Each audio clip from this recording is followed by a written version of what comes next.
Olá, Shalom, aqui é o pastor Rui Nascimento, de novo com você e pretendo então neste vídeo dar continuidade ao estudo de Romanos. O vídeo número 3, nós paramos no versículo 7 e vamos então dar continuidade a esse estudo com o versículo 8, a leitura do versículo 8 em diante, e vamos analisar então o que é que Paulo está escrevendo. Se você está me vendo pela primeira vez, eu sou o pastor Rui Nascimento e estou-me propondo trazer um estudo sobre o livro de Romanos, a carta de Romanos, e para que você se inteire daquilo que está sendo falado, seria bom você ver os vídeos anteriores para que possa entrar nessa sequência lógica. Então o versículo 8 em diante diz o seguinte: primeiramente eu dou graças ao meu Deus por meio de Yeshua HaMashiach naquilo que diz respeito a vós, porque em todo o mundo é anunciada a vossa fé. Deus, a quem eu sirvo no meu espírito, no anúncio das boas novas do seu Filho, é minha testemunha de como incessantemente, eu faço menção de vós, pedindo sempre nas minhas orações que, em algum tempo, pela vontade de Deus, se me ofereça boa ocasião de ir ter convosco. Eu desejo ver-vos para vos anunciar algum dom espiritual, a fim de que sejais fortalecidos. Isto é, para que juntamente convosco eu seja consolado pela fé mútua, assim vossa como minha. Não quero, porém, irmãos, que ignoreis que muitas vezes me propus ir ter convosco, para conseguir entre vós algum fruto, como também entre os demais gentios. Eu sou devedor tanto a gregos quanto a judeus, tanto àqueles que sabem muito como àqueles que ignoram as coisas. De maneira que tudo o que está em mim estou pronto para vos anunciar as boas novas, também a vós que estáis em Roma. É surpreendente que Paulo quer ir anunciar boas novas a alguém que já recebeu as boas novas. Não faz muito sentido. Na verdade, o que está acontecendo é uma confusão em Roma. É uma confusão entre aqueles que não conhecem as Escrituras e aqueles que conhecem alguma coisa das Escrituras e os outros que têm ouvido uns e outros. Há uma confusão no meio do povo da igreja em Roma. E Paulo, então, está querendo chegar e anunciar para eles alguns dons espirituais, porque e os cachorros lembraram de participar aí nesse vídeo. Eu estou na roça e tenho cachorros, então, olha, não sou profissional e é provável que aconteçam essas coisas por aí, que você ouça uns pássaros, umas cigarras e uns cachorros e por aí vai. Então Paulo quer anunciar para eles e quer alguns dons espirituais, porque Paulo está certo e ciente, depois daquilo que ele recebeu de Priscila e Áquila, ele está certo e ciente que quase certamente, os dons do Espírito Santo não foram ainda derramados em Roma. Porque a partir do momento em que os dons do Espírito Santo são derramados, obviamente não iriam acontecer as coisas que estavam acontecendo. Então, o Evangelho estava muito tenro, estava muito ali à flor da pele, estava muito fresquinho, tinha acabado de chegar, e com todas as confusões que nós vimos nos outros vídeos. Então Paulo estava querendo, ele tinha ouvido da fé, tinha ouvido falar da fé, mas ele queria firmar essa fé, fundamentar essa fé naquilo que estava escrito, e era isso que ele está anunciando aqui. Ele diz depois, surpreendentemente: não me envergonho de anunciar as boas novas, porque são o poder de Deus para a salvação de todos aqueles que crerem, primeiramente dos judeus, mas também dos gentios, porque nele se descobre a justiça de Deus de fé em fé, como está escrito: o justo viverá da fé. Ora, o justo viverá da fé, isso está escrito em Abacuque, é Abacuque que cita isso: o meu justo viverá pela fé. Não quer dizer que o justo não precisa das Escrituras. Agora vou viver só da fé. Mas como da fé? Embasado em quê, se você não conhece as Escrituras nem as promessas? Nós precisamos de conhecer as promessas e o porquê. Há uma razão pela qual o Messias Yeshua veio sobre a terra. E Paulo está dizendo que foi a graça de Deus. Paulo já anunciou isso lá no versículo 7. Ele diz porque essa graça, ela é de Deus. Ela veio de Deus para nós. Nós entramos então nessa graça do Senhor. Ele fala... ele fala no versículo 5. No versículo 5 ele fala dessa graça por amor do nome, na fé que há entre todos os gentios, entre os quais vós sois também chamados. Recebemos essa graça de Deus, graça de participar pela fé e andarmos pela fé. Porque é nessa fé que se descobre a justiça de Deus. A justiça de Deus é Yeshua. A justiça de Deus é Yeshua. Porque em Yeshua, quando eu creio em Yeshua, eu me torno justo. Por quê? Porque os meus pecados passados são eliminados, são anulados, são cancelados. E então agora, com o Espírito da Justiça e o Espírito de Santidade, que eu vou clamar a Deus que envie sobre mim, por isso está escrito, batei, batei, foi o próprio Senhor Yeshua quem falou isso em Lucas. Batei, batei e abrir-se-vos-á. Batei, batei, porque, e ele fala que se os pais que são maus sabem dar coisas boas aos seus filhos, quanto mais Deus não dará o Espírito Santo àqueles que lhe pedem. Então, precisamos de pedir, precisamos de querer ser santos e separados e justos. Justo eu já sou, justo você já é, se você confessou e creu que o Senhor Yeshua não ficou na morte. Mas o que é isso, o Senhor não ficar na morte? Por causa do Espírito de Santidade. Mas era o Espírito que ele tinha? Não, o Espírito que ele recebeu do Pai. Porque Pedro nos deixa isso muito claro em Atos, no capítulo 10, que Yeshua HaMashiach foi ungido com o Espírito Santo de Deus e andou entre os homens, andou entre nós, fazendo o bem, curando os enfermos, libertando aqueles que estavam aprisionados no maligno, porque Deus era com ele. Deus era com ele porque o Espírito Santo, o Espírito do Pai estava com ele, que foi delegado a ele, e agora dele é delegado a nós, porque ele falou, eu vou, mas não vos deixo sós, eu enviarei o Consolador e ele vos ensinará todas as coisas. Então, com esse espírito de santidade, agora nós vamos à procura de viver na justiça de Deus, viver no Messias Yeshua. E viver no Messias Yeshua é procurar andar como ele andou, inteiramente na Torá do Pai, na obediência à palavra do Pai, na fé. Fé. E Yeshua foi o homem que teve mais fé até hoje, que pisou sobre a face da terra. Embora Abraão fosse o pai da fé, Yeshua é o cumprimento absoluto e pleno da fé. Por quê? Porque nunca ninguém tinha morrido e ressuscitado dos mortos. Já tinha, quando Yeshua morreu, ele mesmo já tinha ressuscitado outros já tinham sido ressuscitados, Elias, Eliseu, ressuscitaram pessoas dos mortos, mas alguém morrer e sair sozinho dos mortos, só ele fez. Então era necessário muita fé no Pai, saber que o Pai, saber quem era o Pai, ter uma intimidade profunda com o Pai, para crer que depois de morrer ele não ficaria lá, ele ressuscitaria ao terceiro dia. Isso é fé infinita. Esse é o cúmulo da fé, é isso aí. É ele saber, estar certo e seguro que ele não ficaria preso na morte. E ele seria, portanto, ali o Pai da eternidade que está escrita, como está mencionado em Isaías 9, onde está escrito que ele é o Pai da eternidade. A eternidade que é proposta à humanidade está nele, começou nele. Embora nós saibamos que Abraão, Isaac e Jacó não tinham morrido, estavam esperando o Senhor Yeshua, mas a eternidade começou no Senhor Yeshua, porque ele é o primeiro, ele é a primícia dos mortos. E, portanto, nós, nele e com ele e para ele, caminhamos como ele caminhou, na santidade e separação. Por isso Paulo diz, eu não me envergonho dessas coisas. Por quê? Porque isso é salvação de todos os que crerem.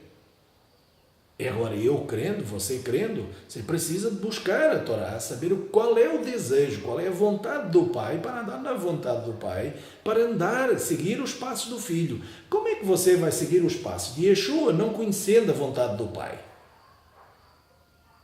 Não é possível. O Novo Testamento não nos dá direção suficiente, embora o sermão do Senhor Yeshua em Mateus 5, 6, 7 nos mostra a vontade do Pai. O Senhor fala, o Senhor nos apresenta, faz um resumo básico da Torá. Ele cita a Torá e ele diz, lê a Torá. Como é que, quando perguntaram a ele, Lucas 10, o doutor da lei, pergunta para ele, o que é que eu farei para herdar a vida eterna? Ele diz, olha, o que é que está escrito? Como tu lês? Amar a Deus acima de todas as coisas, ao meu próximo como a ti mesmo. Jesus respondeu, faz isso e viverás.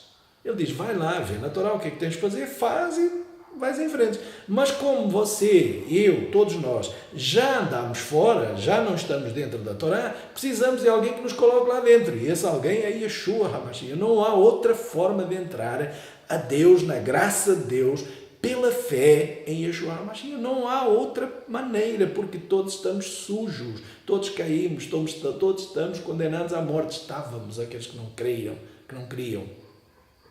E agora, no Messias Yeshua, temos acesso a entrar nessa graça pela fé. A graça de Deus é a palavra de Deus, a Torá de Deus. O que é Torá? Ensino, ensinamentos. Onde é que eles se encontram? Nos 5 primeiros livros, no Pentateuco, até Deuteronômio. E depois, o resto, são histórias, e são histórias assim, não são histórias. São profecias. Tudo o que está na Bíblia é profecias. Até Malaquias é profecias. Tudo. Reis, crônicas, salmos, Ruth, Esther, Neemias, Esdras, tudo isso, Jó, são profecias. Profecias para a sua vida, para a minha vida. Mas é preciso você ir ler e você buscar lá o que é que está lá. Quais são as boas novas que estão nessas escrituras? Agora, com o Senhor Yeshua, com o Espírito dele, com os seus olhos abertos, Deus te leva lá e vai te resgatar e vai te mostrar o desejo e a vontade dele para que você entre na eternidade com o Filho, diante da presença do Pai, como Paulo nos mostra lá na primeira carta aos Coríntios, que ele diz que nesse dia o Filho apresentará o reino ao Pai. Esse reino posso ser eu, pode ser você, tomara que sejamos nós. Tomara que sejamos nós, que tenhamos acesso ao Pai através do Filho, com o Espírito de Santidade. Muito bem, então o versículo 18 em diante está escrito o seguinte: do céu se manifesta a ira de Deus sobre toda a impiedade e injustiça dos homens que trocam a verdade pela injustiça. Eu até convido você a abrir a sua Bíblia e ir lendo e vendo que eu mudo muita coisa, quer dizer, eu mudo não, a minha leitura nessa Bíblia muda muita coisa daquilo que você está lendo aí, que tem na sua mão, e que não, por exemplo, você detém a verdade pela justiça. O que é deter a verdade? A maioria das pessoas lê isso e não entende. Não é detém, é troca. Troca a verdade pela mentira, não é verdade pela injustiça. Troca a verdade pela mentira.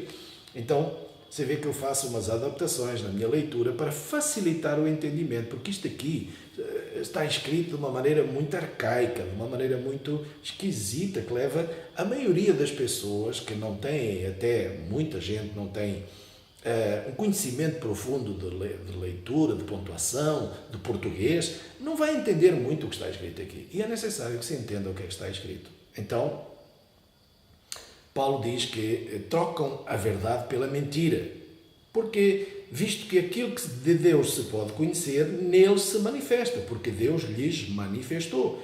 Porque os atributos, os dons invisíveis de Deus, desde a criação do mundo, tanto o seu eterno poder como a sua divindade se entendem e claramente se veem pelas coisas que foram criadas, de modo que todos são indesculpáveis. O que Paulo está dizendo aqui é muito sério, é muito sério. Ele está dizendo que nem precisaria ter nada escrito. Não precisaríamos de ter nada escrito. Se nós quiséssemos ser humildes e simples, por que as pessoas normalmente recusam Deus? Porque elas se acham alguma coisa.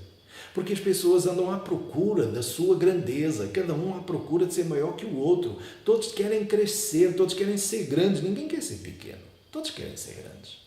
Todos querem ser importantes, mas grande só tem um, que é Deus. Todos nós fomos feitos à imagem e semelhança dele e só seremos grandes se quisermos caminhar com ele. Fora disso, ninguém será grande. Mas o homem tem desejo de grandeza e todas as guerras, tudo o que nós temos visto até hoje, mostra isso. O homem quer poder, quer grandeza, se acha Deus e nunca se lembra que amanhã estará morto. Então o que Paulo está dizendo aqui, olha, não precisaria de nada escrito. Basta nós olharmos para as coisas que foram criadas. Basta nós olharmos para o sol. Qual homem seria capaz de fazer o sol? Basta nós olharmos para uma erva, para uma flor. Qual homem seria capaz de criar uma flor? Basta nós olharmos para uma fruta. Qual homem seria capaz de fazer uma maçã, um pêssego, um abacaxi, uma melancia? Então Paulo está dizendo, tudo o que foi criado mostra a grandeza do nosso Deus, mostra a divindade dele, mostra que ele está acima de todas as coisas. E veja, nós temos na Bíblia um homem que é chamado amigo de Deus e é o único que é chamado amigo de Deus, que é Abraão. Ele nunca leu a Bíblia, porque a Bíblia não existia, a Torá não existia, os livros de Moisés não existiam. E Abraão foi chamado, o único que é chamado amigo de Deus. Então ele não precisou da Bíblia para nada. Noé fez a arca pela fé, caminhou com Deus, não precisou da Bíblia escrita para nada.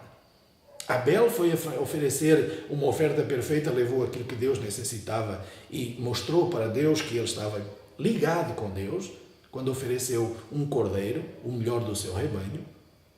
Então, ele também nunca tinha lido a Bíblia. Nós, dentro de nós, já temos uma essência. Dentro de nós já tem algo que foi escrito por Deus.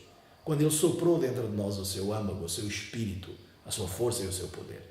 É o que Paulo está narrando aqui. Ele está dizendo para todos. Aqui ele está, nesse ponto, ele está falando para todos da igreja. Quem quiser ler a carta está ouvindo, judeus e gentios, porque ele diz aqui, olha, eu prego tanto para judeus, primeiramente, e para gentios. Quando aparece a palavra grego, para judeu e grego, o grego é gentio. Mas aí, quem são os gentios? Isso é depois, nós vamos fazer uma incursão para vermos, lá nas Escrituras, para vermos quem são os gentios, de verdade. Então, a partir do versículo 21, Paulo continua, pois eles, tendo conhecimento de Deus, não o glorificaram como Deus, nem lhe deram graças, pelo contrário, os seus raciocínios se tornaram fúteis, os seus corações são insensatos e escuros. Eles se dizem sábios, mas eles são loucos. Por quê?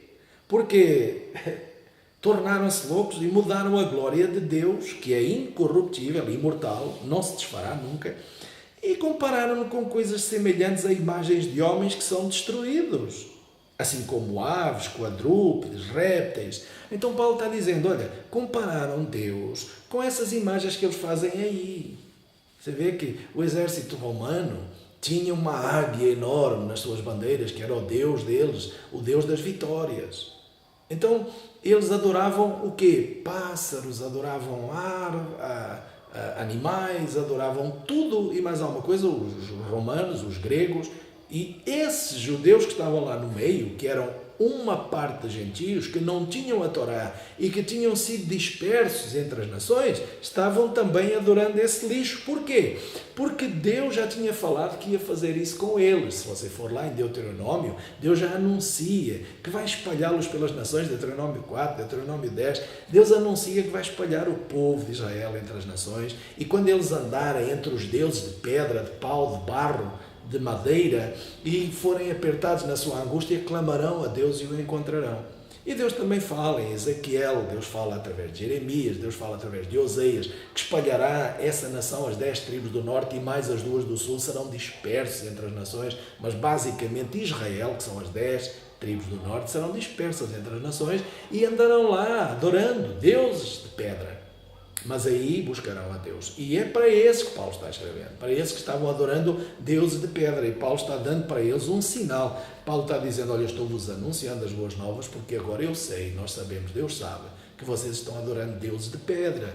Vocês estão adorando, trocaram Deus por coisas corruptíveis, coisas que não valem nada, coisas que foram criadas por Deus. E o versículo 24, Paulo continua e diz, portanto, Deus os entregou... Deixa eu ver aqui, ó. Tenho que terminar esse vídeo, porque senão vai acabar o tempo. Então vou ler aqui. Portanto, Deus os entregou aos seus desejos, aos desejos dos seus corações, à imundícia, à sujeira, para desonrarem os seus corpos entre si. E eles mudaram a verdade de Deus em mentira e honraram e serviram a criatura no lugar do Criador, que é bendito eternamente. Amém. Então o que Paulo está falando aqui está dando uma prévia, falando sobre os deuses de pedra, de pau, que foram citados na Torá, e Paulo está dizendo, é esses que vocês estão servindo agora, mas agora estou chegando com essas boas novas. As boas novas foram anunciadas por Deus lá atrás. Ele disse que viria resgatar vocês, quando vocês clamassem a Ele e crescem nele pela fé. É isso que Paulo está falando. Está despertando neles o desejo de conhecerem o verdadeiro Deus. Essas ovelhas perdidas da casa de Israel e alguns dos gentios que se agregaram a eles. Essa é a análise que Paulo está fazendo aqui. Voltarei no próximo vídeo com a sequência desse estudo. Shalom.